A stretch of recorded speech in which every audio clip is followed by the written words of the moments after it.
అందరికీ నమస్కారం. శ్రీ విద్యాప్రసాద డివోషనల్ ఛానల్కి తిరిగి స్వాగతం. కార్తీక పురాణం 8వ అధ్యాయము. ఓం గం గణపతియే నమః. శ్రీ హరినామ స్మరణ ధన్యోపాయం. వశిష్ఠుడు చెప్పినదంతా విని, మహానుభావ, తమరు చెప్పిన ధర్మములన్నిటినీ శ్రద్ధగా వింటిని. అందు ధర్మము బహు సూక్ష్మమనియు పుణ్యం సులభంగా కలుగుననియు, అది నదీ స్నానము, దీపదానము, ఫలదానము, అన్నదానము, వస్త్రదానము వలన కలుగుననియు చెప్పితిరి.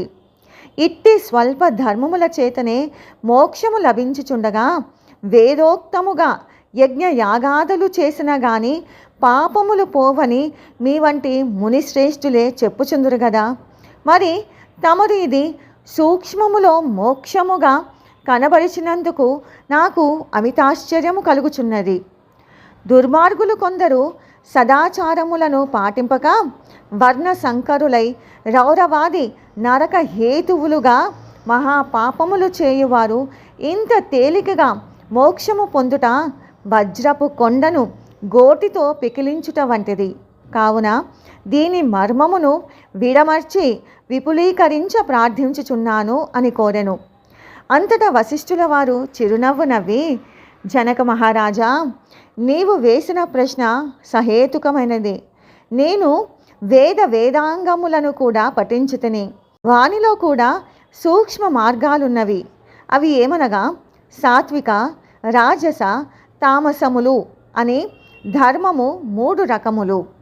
సాత్వికమనగా దేశకాల పాత్రలు 3ను సమకూడిన సమయమున సత్వమను గుణము జనించి ఫలమంతయును పరమేశ్వరార్పితము కావించి మనోవాక్కాయ కర్మలచే ఉనర్చిన ధర్మము. ఆ ధర్మమందు ఎంతయో ఆధిక్యత కలదు. సాత్విక ధర్మము సమస్త పాపములను నాశనమునర్చి పవిత్రులను చేసి దేవలోక భూలోక సుఖములు చేకూర్చును. ఉదాహరణముగా తామ్రవర్ణ నది సముద్రమున కలియు తావునందు స్వాతి కర్తెలో ముత్యపు చిప్పలో వర్ష బిందువు పడి ధగధగా మెరిసి ముత్యమగు విధముగా సాత్వికత వహించి సాత్విక ధర్మం ఆచరించుచు గంగా, యమున, గోదావరి, కృష్ణ నదుల పుష్కరాలు మొదలగు పుణ్యకాలముల యందు దేవాలయముల యందు వేదములు పఠించి సదాచారుడై కుటుంబీకుడైన బ్రాహ్మణునకు ఎంత స్వల్ప దానము చేసినను, లేక ఆ నదీ తీరమందున్న దేవాలయములో జపతపాదులు వనరించినను విశేష ఫలము పొందగలరు. రాజస ధర్మం అనగా ఫలాపేక్ష కలిగి శాస్త్రోక్త విధులను విడిచి చేసిన ధర్మం.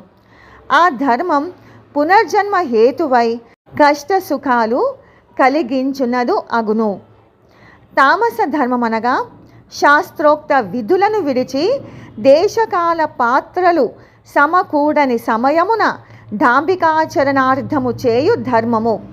ఆ ధర్మం ఫలమునీయదు. దేవకాల పాత్రము సమకూడినప్పుడు తెలిసి గాని తెలియక గాని ఏ స్వల్ప ధర్మము చేసినను గొప్ప ఫలము ఇచ్చెను. అనగా పెద్ద కట్టెల గుట్ట చిన్న అగ్ని కణములతో భస్మమగునట్లు శ్రీమన్నారాయణుని నామము తెలిసి గాని తెలియక గాని ఉచ్చరించిన వారి సకల పాపములు పోయి ముక్తి పొందుదురు. దానికొక ఇతిహాసము కలదు. అజామిలుని కథ. పూర్వకాలమందు కన్యాకుబ్జమను నగరమున 4 వేదములు చదివిన ఒక విప్రుడు కలడు. అతని పేరు సత్యవ్రతుడు. అతనికి సకల సద్గుణ రాశియగు హేమావతి అను భార్య కలదు. ఆ దంపతులు అన్యోన్య ప్రేమ కలిగి అపూర్వ దంపతులని పేరుబడిరి. వారికి చాలా కాలమునకు లేక ఒక కుమారుడు జన్మించెను. వారా బాలునికి అతి గారాభముగా పెంచుచు అజామిలుడని నామకరణము చేసిరి. ఆ బాలుడు దినదిన ప్రవర్ధమానుడగుచు అతి గారాభము వలన పెద్దలను కూడా నిర్లక్ష్యముగా చూచుచు దుష్ట సావాసములు చేయుచు విద్యనభ్యసింపక బ్రాహ్మణ ధర్మములు పాటించక సంచరించుచుండెను.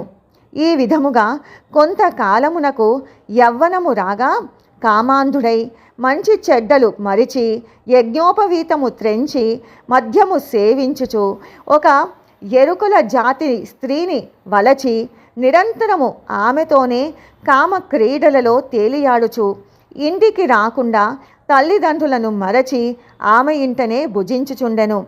అతి గారాభము ఎట్లు పరిణమించినదో వింటివా రాజా? తమ బిడ్డలపై ఎంత అనురాగమున్నను పైకి తెలియపరచక చిన్ననాటి నుంచి అదుపు ఆజ్ఞలతో ఉంచకపోయిన ఎడల ఈ విధంగానే జరుగును. కావున అజామిలుడు కులభ్రష్టుడు కాగా వాని బంధువులు అతనిని విడిచిపెట్టిరి. అందుకు అజామిలుడు రెచ్చిపోయి వేట వలన పక్షులను జంతువులను చంపుతూ కిరాతక వృత్తిలో జీవించుచుండెను. ఒక రోజున ఆ ఇద్దరు ప్రేమికులు అడవిలో వేటాడుతూ ఫలములు కోయుచుండగా ఆ స్త్రీ తేనె పట్టుకై చెట్టెక్కి తేనె పట్టు తీయబోగా కొంప విరిగి క్రింద పడి చనిపోయెను. అజామిలుడు ఆ స్త్రీపై పడి కొంతసేపు ఏడ్చి తర్వాత ఆ అడవి అందే ఆమెను దహనము చేసి ఇంటికి వచ్చెను. ఆ ఎరుకుల దానికి అంతకు ముందే ఒక కుమార్తె ఉండెను.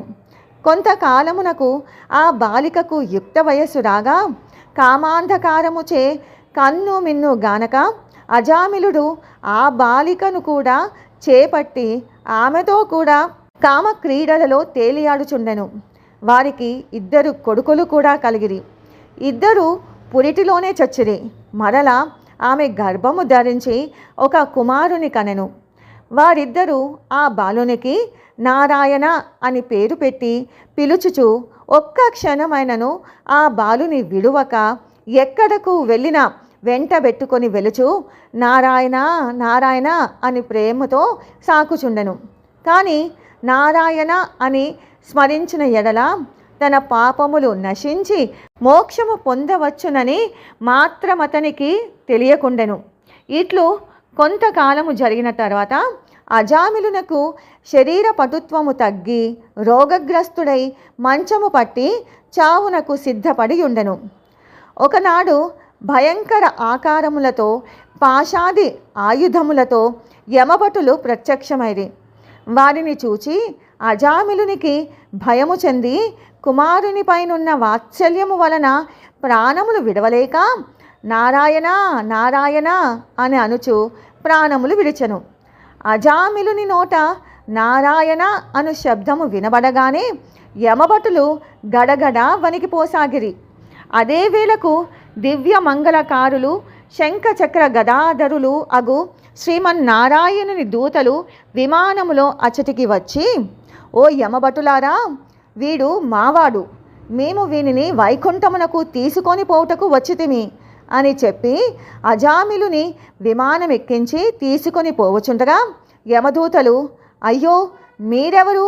వీడు అతి దుర్మార్గుడు, వీనిని నరకమునకు తీసుకొని పోవుటకు మేమిచ్చటికి వచ్చితిమిగానా, వానిని మాకు వదులుడు అని కోరగా విష్ణుదూతలు ఇట్లు చెప్పదొడంగిరి.